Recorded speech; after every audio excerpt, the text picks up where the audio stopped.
হাজোত ভয়ঙ্কৰ ঘটনা প্ৰথমে অপহৰণ তাৰ পিছত চুকা অস্ত্ৰৰে হানি ঘুচি হত্যাৰ চেষ্টা যুৱকক নৈৰ পাৰত তেজেৰে টুমুৰলি অৱস্থাত উদ্ধাৰ যুৱকজনক নিখাৰ আন্ধাৰত হাজোৰ দামপুৰত সংঘটিত হৈছে এক চাঞ্চল্যকৰ অপহৰণ কাণ্ড মহম্মদ আলকাছ আলী নামৰ এজন যুৱকক ৰাজপথৰ পৰা অপহৰণ কৰি নি হানি ঘুচি হত্যাৰ চেষ্টা চলালে 8জনীয়া এটা দুৰ্বৃত্তৰ দলে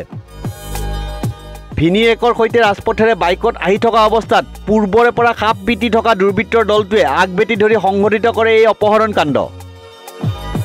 ৰাজপথত দুইজনকে প্ৰথমে বাইকৰ পৰা নমাই উপৰ্যপৰি প্ৰহাৰ কৰে 8জনীয়া দুৰ্বৃত্তৰ দলটোৱে তাৰ পিছত ঘটনাস্থলীৰ পৰা আলকাছক ধৰি বান্ধি লৈ উঠাও হয় দুৰ্বৃত্তকেইটা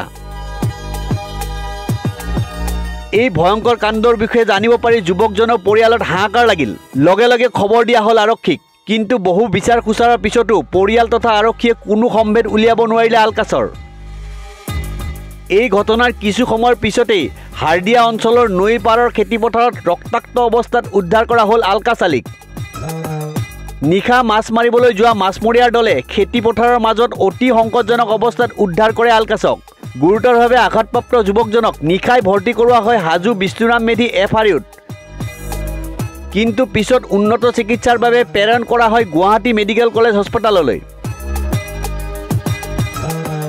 উল্লেখযোগ্য যে গাঁওখনৰ নৱনিৰ্মিত মছজিদটোৰ দানপাত্ৰক কেন্দ্ৰ কৰি 13 জুন তাৰিখে দুই ফৈদৰ মাজত সংঘটিত হৈছিল এক মাৰপিটৰ ঘটনা সেই মাৰপিটৰ ঘটনাত জড়িত আছিল আলকাছ আলীও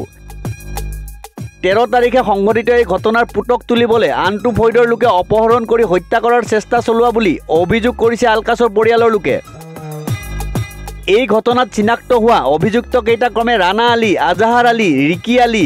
বাবুল আলী কাজিম আলী তৈমুৰ আলী বিল্লাল আৰু ইমৰান আলীৰ ওপৰত ইতিমধ্যে দাখিল কৰা হৈছে এজাহাৰ নিউজ ডেস্ক ৰিপোৰ্ট নিউজ 13